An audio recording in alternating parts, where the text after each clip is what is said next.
पवित्र त्रित्व का पर्व।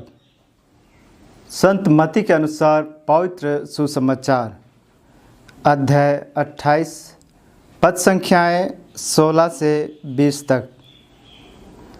तब 11 शिष्य गलीलिया की उस पहाड़ी के पास गए जहाँ ईसा ने उन्हें बुलाया था।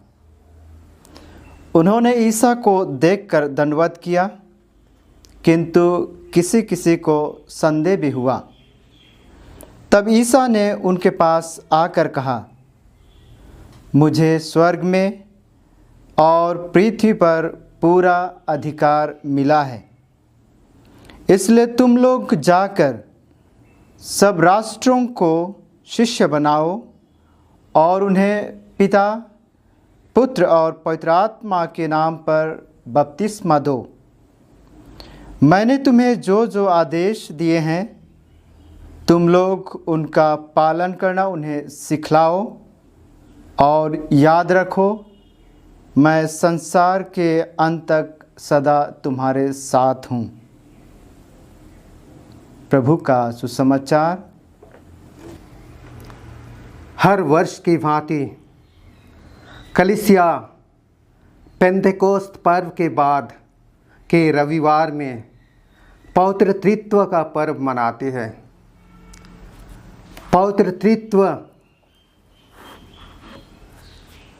हमें कौन सी शिक्षा देती है, हम आज इस पर हम मनन चिंतन करें।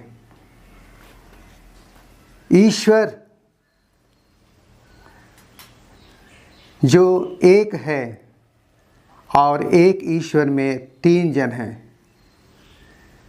ये अभेद्य रहस्य है। ईश्वर तत्व में एक हैं, ये तत्व उनकी ईश्वरता को दर्शाता है। आज हम ईश्वर को विभिन्न रूप में पुकारते हैं। सर्वशक्तिमान, अनादि ईश्वर, सर्वव्यापी ईश्वर, अपरिवर्तनशील ईश्वर, सर्वज्ञानी ईश्वर। इसी ईश्वर की शक्ति को आज के पहले पाठ विधि विवरण ग्रंथ में मूसा के माध्यम से इस्राएली जाति को गुलामी से मुक्त किया गया और साथ में उन्हें एक नया राष्ट्र प्रदान किया। ईश्वर की परिभाषा प्रेम है। संत यूहन्ना के पहले पत्र में अध्याय 4 पद संख्या 8 में कहता है, जो प्यार करता है वह ईश्वर की संतान है और वह ईश्वर को जानता है। जो प्यार नहीं करता वह ईश्वर को नहीं जानता, क्योंकि ईश्वर प्रेम है। ईश्वर ने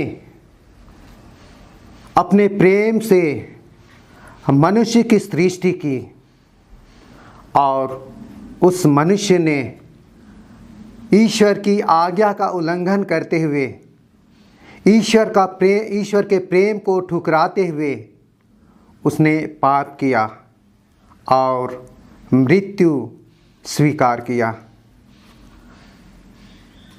ईश्वर ने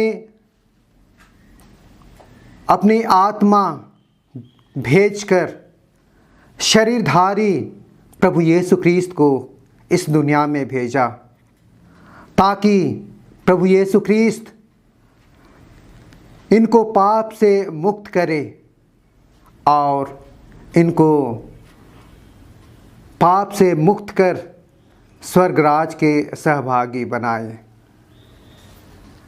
अतः ईश्वर हमसे आशा करते हैं कि अपने स्वार्थ से ऊपर उठकर हम अपने भाई बहनों को अपने तरह प्यार कर पाए और उनकी सेवा कर पाए।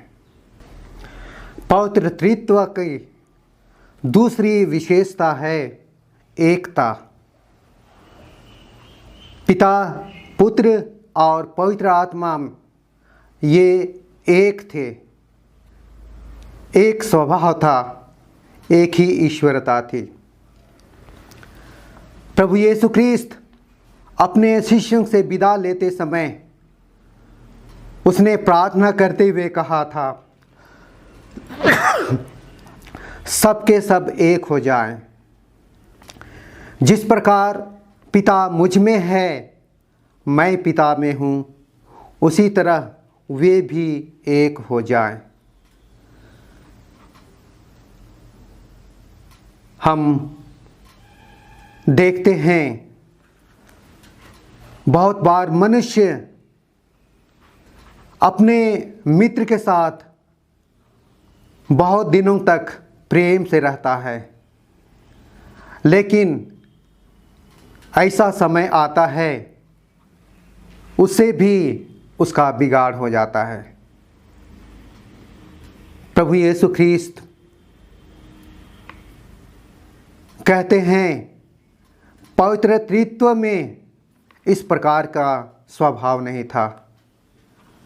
पवित्र त्रित्व जो एक हैं, अनादिकाल से और अनंत काल तक उनके बीच में एकता बनी रहेगी।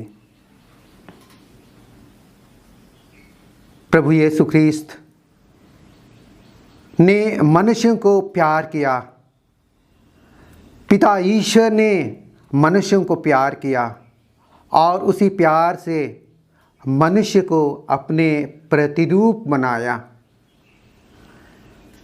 प्रतिरूप कहने का मतलब है न केवल शरीर मनुष्य में है, लेकिन मनुष्य में आत्मा है और मनुष्य में ईश्वरता है, और वही ईश्वरता हम लोगों को एक धर्मी व्यक्ति की तरह जीने के लिए प्रेरित करता है।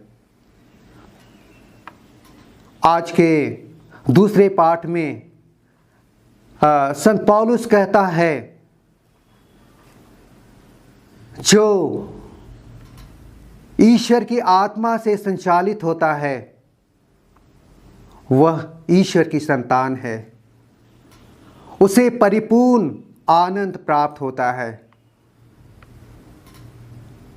ईश्वर से हम यही कामना करते हैं, ईश्वर हमें शांति प्रदान करे, ईश्वर हमें प्रेम के सूत्र में बांध दे, ताकि हम अपनी कलीसिया में दूसरों को भी इसी प्रेम के द्वारा, प्रेम के जीवन के द्वारा, शांतिमय जीवन के द्वारा दूसरों के लिए भी साक्षी बन पाए।